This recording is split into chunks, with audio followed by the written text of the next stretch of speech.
wabarakatuh. Hai semuanya. Perkenalkan, nama saya Nurul Afika. Nama saya Raihan.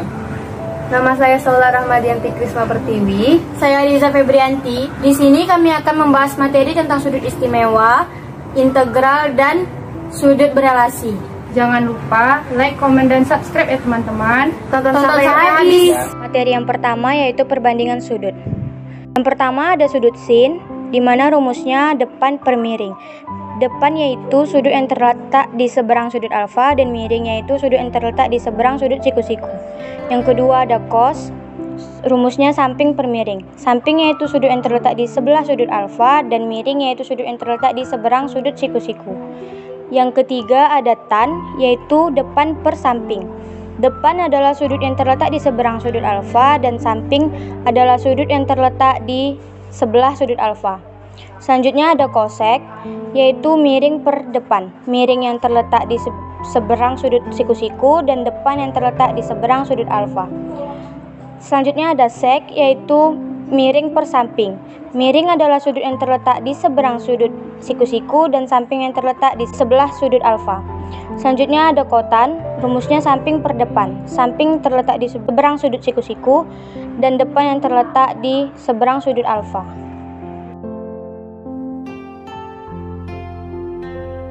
Contoh soal pertama, diketahui cos alfa sama dengan min 8/10 dan alfa sudut tumpul.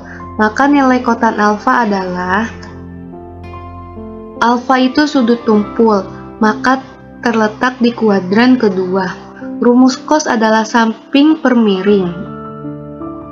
Di soal sudah diketahui nilai cos alfanya yaitu min 8/10, maka min 8 itu samping dan 10-nya itu miring. Kenapa minnya kita letakkan di 8 dan kenapa minnya enggak kita letakkan di 10? Karena pada kuadran kedua, sisi depannya itu bernilai positif, sisi miringnya bernilai positif, sedangkan sisi sampingnya bernilai negatif. Dan juga dalam kuadran 2 yang bernilai positif itu hanya sin dan kosek. Kalau sin itu kan depan miring, maka ini depannya ini miring, itu positif. Berarti sampingnya lah yang negatif. Lalu pada gambar segitiga ini, yang belum diketahui nilainya itu adalah sisi depan. Maka kita cari sisi depan menggunakan rumus Pitagoras, yaitu akar 10 pangkat 2 dikurang akar min 8 pangkat 2. 10 pangkat 2 itu 100 dikurang min 8 pangkat 2, yaitu min 8 kali min 8, min kali min itu menjadi positif, yaitu menjadi 64. Sehingga menjadi akar 100 dikurang 64 sama dengan akar 36. Akar 36 itu adalah 6. Nah, yang ditanyakan pada soal itu nilai kotan alfa. Maka kita cari kotan alfanya dengan menggunakan rumus samping per depan. Sampingnya sudah kita ketahui yaitu min 8 dan depannya sudah kita dapatkan yaitu 6. Sehingga kotan alfa sama dengan min 8/6, yaitu disederhanakan menjadi min 4/3. Materi selanjutnya yaitu sudut berelasi. Terdapat 4 kuadran. Yang pertama, di kuadran pertama yaitu terdapat sudut 90 kurang A dan 360 tambah A. Di kuadran kedua terdapat 90 tambah A dan 180 kurang A. Di kuadran ketiga terdapat 180 tambah A dan 270 kurang A. Di kuadran keempat terdapat 270 tambah A dan 360 kurang A. Pada kuadran 1 terdapat sudut 90 kurang A dan 360 tambah A, di mana semua tandanya positif. Di kuadran kedua terdapat sudut 90 tambah A dan 180 kurang A, di mana tanda yang positif hanya sin dan kosek, sisanya negatif. Di kuadran ketiga terdapat sudut 180 tambah A dan 270 kurang A, di mana yang positif hanya tan dan kotan, sisanya negatif.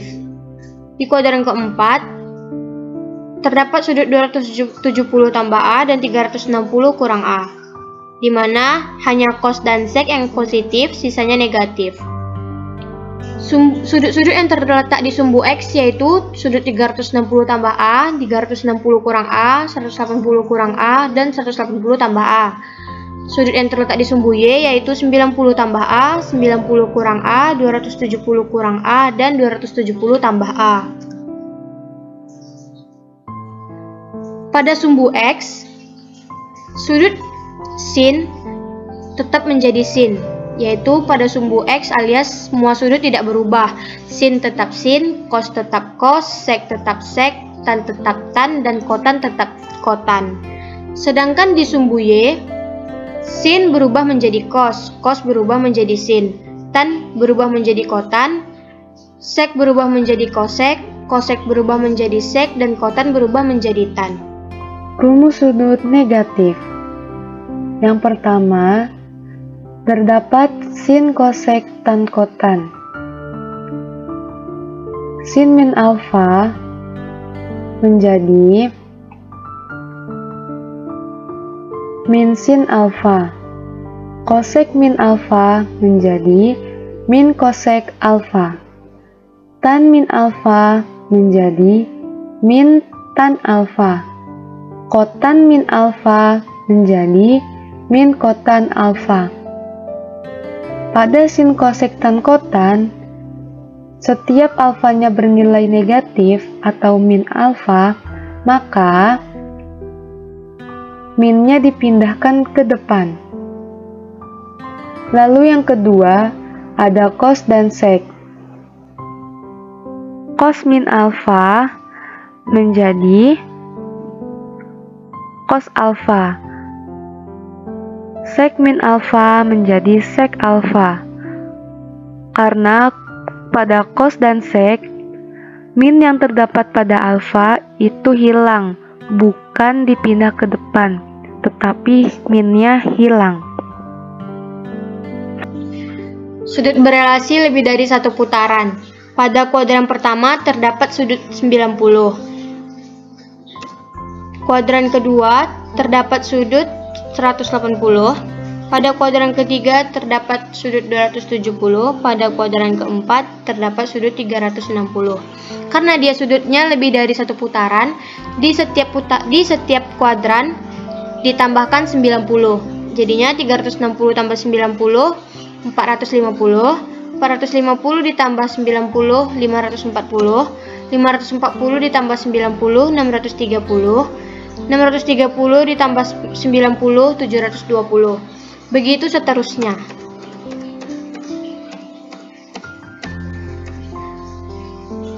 Nah, di sini ada catatan, yaitu pada kuadran pertama semua sudutnya bertanda positif.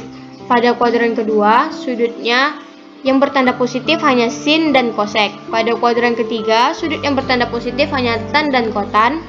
Pada kuadran keempat, sudut yang bertanda positif hanya sek dan cos. Contoh soal kedua. Hasil dari sin min 510 ditambah tan min 585 dikurang sek min 600 adalah. Pada materi sebelumnya, kita sudah membahas mengenai rumus sudut negatif, di mana sin, kosek, tan, kotan, min alfa itu minnya kita pindahkan ke depan, sehingga menjadi sin min 510 itu minnya di depan menjadi min sin 510. Tan min 585 minnya kita pindahkan ke depan menjadi min tan 585. Sedangkan pada cos dan sek, apabila alfanya bernilai min, maka minnya hilang. Jadi pada sek min 600, minnya kita hilangkan sehingga menjadi sek 600. Sama dengan min sin 510 dikurang tan 585 dikurang sek 600. Min sin 510 ini terletak pada sumbu X. Kita akan menggunakan 360 tambah alfa. Menjadi min sin 360 tambah berapa yang menghasilkan 510. Maka kita tambahkan dengan 150. Dikurang tan 585 ini juga terdapat pada sumbu X. Kita menggunakan 360 tambah alfa. Menjadi tan 360 ditambah berapa yang menghasilkan 585, yaitu ditambah dengan 225. Dikurang sek 600 juga terdapat pada sumbu X. Jadi kita menggunakan yang 360 tambah alfa. Menjadi sek 360 tambah berapa yang menghasilkan 600, yaitu ditambah dengan 240. Menjadi min sin 360 ditambah 150 dikurang tan 360 ditambah 225 dikurang sek 360 ditambah 240 sama dengan min sin 150 dikurang tan 225 dikurang sek 240. Min sin 150 itu terletak pada kuadran kedua. Di sini kita menggunakan yang 180 kurang alfa, maka min sin 180 kurang berapa yang menghasilkan 150, yaitu dikurang dengan 30. Lalu dikurang dengan tan 225. Tan 225 terletak pada kuadran ketiga. Di sini kita menggunakan 180 tambah alfa, maka menjadi tan 180 ditambah berapa yang menghasilkan 225, yaitu ditambah dengan 45. Lalu dikurang sek 240. Sek 240 ini juga terletak pada kuadran ketiga, sehingga menjadi sek 180 tambah berapa yang menghasilkan 240, yaitu ditambah dengan 60. Sama dengan min sin 30 dikurang tan 45 dikurang sek 60. Sin 30 terletak pada kuadran kedua di mana sin bernilai positif. Sin 30 nilainya 1/2. Maka dia bernilai positif karena di kuadran kedua kan, jadi tetap 1/2. Tetapi min yang di depan sin ini tetap. Lalu dikurang dengan tan 45. Tan 45 ini nilainya 1 dan terletak di kuadran ketiga, di mana tan dan kotan bernilai positif, maka satunya bernilai positif. Lalu dikurang dengan sek 60. Sek 60 terdapat pada kuadran ketiga, di mana yang positif hanya tan kotan, jadi seknya bernilai negatif. Sek 60 nilainya 2, maka 2-nya itu menjadi min 2. Sehingga min 1/2 dikurang 1 dikurang min 2 sama dengan min 1/2 kurang 1 tambah 2.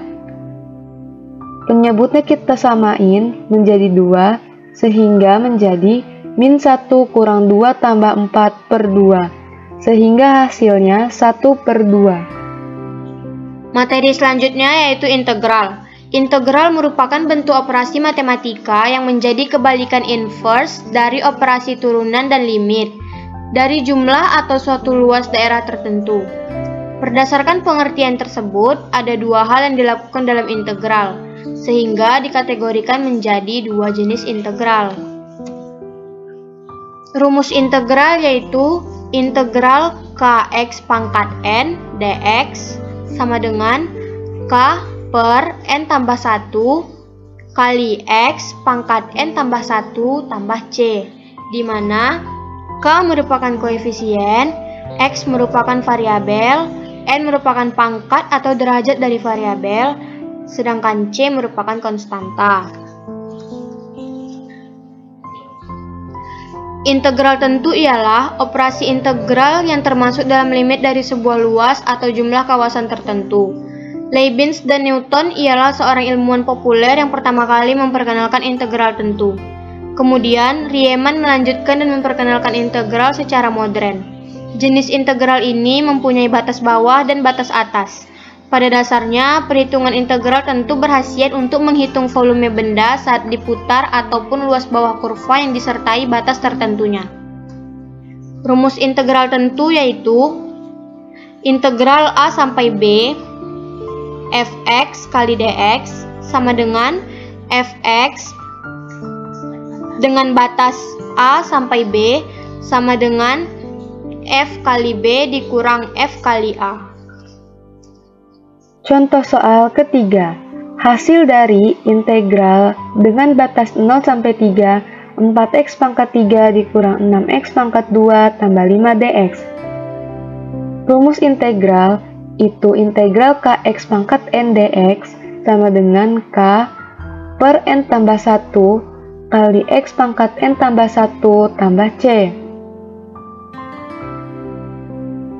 Di soal integral dengan batas 0 sampai 3, 4x pangkat 3 kurang 6x pangkat 2 tambah 5 dx sama dengan 4 per 3 tambah 1. 3 ini berasal dari pangkatnya x, lalu ditambah dengan 1 dikali dengan x pangkat 3 tambah 1 dikurang 6 per 2 tambah 1. 2-nya ini berasal dari pangkatnya x yang ini, lalu ditambah 1 dikali x pangkat 2 tambah 1 tambah 5x dengan batas 0 sampai 3, sehingga 4 per 3 tambah 1 x pangkat 3 tambah 1 kurang 6 per 2 tambah 1 x pangkat 2 tambah 1 tambah 5x dengan batas 0 sampai 3 sama dengan 4 per 4 x pangkat 4 kurang 6 per 3 x pangkat 3 tambah 5x dengan batas 0 sampai 3 sama dengan 4 per 4 habis, sisanya x pangkat 4 dikurang 6 per 3 itu 2, x pangkat 3 nya tetap ditambah 5x nya tetap dengan batas 0 sampai 3. Rumus integral tentu itu integral dari batas A sampai B fx dx sama dengan fx dengan batas A sampai B sama dengan f kali batas B dikurang f kali yang A. Berarti x pangkat 4 dikurang 2x pangkat 3 tambah 5x dengan batas 0 sampai 3 itu sama dengan tiganya duluan yang kita masukkan ke dalam x menjadi 3 pangkat 4 dikurang 2 kali 3 pangkat 3 tambah 5 kali 3 dikurang, lalu 0-nya kita masukkan ke dalam x menjadi 0 pangkat 4 dikurang 2 kali 0 pangkat 3 tambah 5 kali 0 sama dengan 3 pangkat 4 itu 81 dikurang 2 kali 3 pangkat 3 itu 54 ditambah 5 kali 3 itu 15 dan dikurang 0. Kenapa dikurang 0? Karena 0 pangkat 4 dikurang 2 kali 0 pangkat 3 tambah 5 kali 0 itu hasilnya 0. Lalu 81 dikurang 54 itu hasilnya 27 ditambah dengan 15 kurang 0 itu 15. Jadi 27 tambah 15 itu hasilnya 42. Sekian penjelasan dari kami, semoga mudah dipahami dan bermanfaat. Terima kasih. Wassalamualaikum warahmatullahi wabarakatuh.